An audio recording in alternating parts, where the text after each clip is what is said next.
ಲೋಕಸಭಾ ಚುನಾವಣೆಗೆ ಕೆಲವೇ ತಿಂಗಳು ಬಾಕಿ ಇದೆ. ಅಂತದ್ರಲ್ಲಿ ಬಿಜೆಪಿ ಜೆಡಿಎಸ್ ಮೈತ್ರಿಯನ್ನ ಮಾಡಿಕೊಂಡಿದ್ದಾವೆ. ದಳಪತಿಯನ್ನ ಬಿಜೆಪಿ ನಾಯಕರು ಭೇಟಿ ಮಾಡ್ತಾ ಇದ್ದಾರೆ. ಮಾಜಿ ಸಿಎಂ ಎಚ್ಡಿಕೆಯನ್ನ ಪ್ರತಾಪ್ ಸಿಂಹ ಭೇಟಿ ಮಾಡಿದ್ದಾರೆ. ಬಿಡದಿಯ ತೋಟದ ಮನೆಯಲ್ಲಿ ಭೇಟಿಯಾಗಿ ಚರ್ಚೆಯನ್ನ ನಡೆಸಿದ್ದಾರೆ.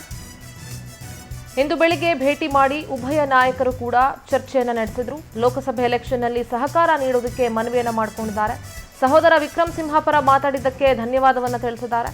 ಮಾಜಿ ಸಿಎಂ ಕುಮಾರಸ್ವಾಮಿಗೆ ಸಂಸದ ಪ್ರತಾಪ್ ಸಿಂಹ ಧನ್ಯವಾದವನ್ನ ತಿಳಿಸಿದ್ದಾರೆ.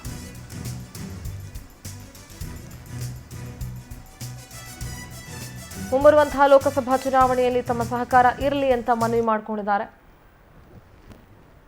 ದೃಶ್ಯವನ್ನ ಗಮನಿಸ್ತಾ ಇದ್ದೀರಿ. ಇಂದು ಬೆಳಿಗ್ಗೆ ಭೇಟಿ ಮಾಡಿ ಉಭಯ ನಾಯಕರು ಕೂಡ ಮಹತ್ವದ ಚರ್ಚೆಯನ್ನ ಮಾಡಿದ್ದಾರೆ.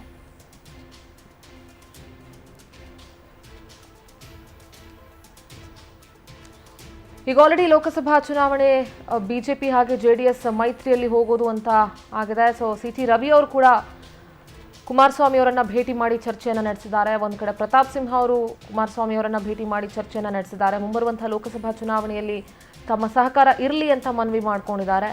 ಜೊತೆಗೆ ವಿಕ್ರಮ್ ಸಿಂಹ, ಪ್ರತಾಪ್ ಸಿಂಹ ಅವರ ತಮ್ಮ ವಿಕ್ರಮ್ ಸಿಂಹ ಅವರ ವಿಚಾರದಲ್ಲಿ ತಮ್ಮ ಪರ ಮಾತನಾಡಿದ್ದಕ್ಕೆ ಧನ್ಯವಾದವನ್ನು ಕೂಡ ಪ್ರತಾಪ್ ಸಿಂಹ ಸಲ್ಲಿಸಿದ್ದಾರೆ.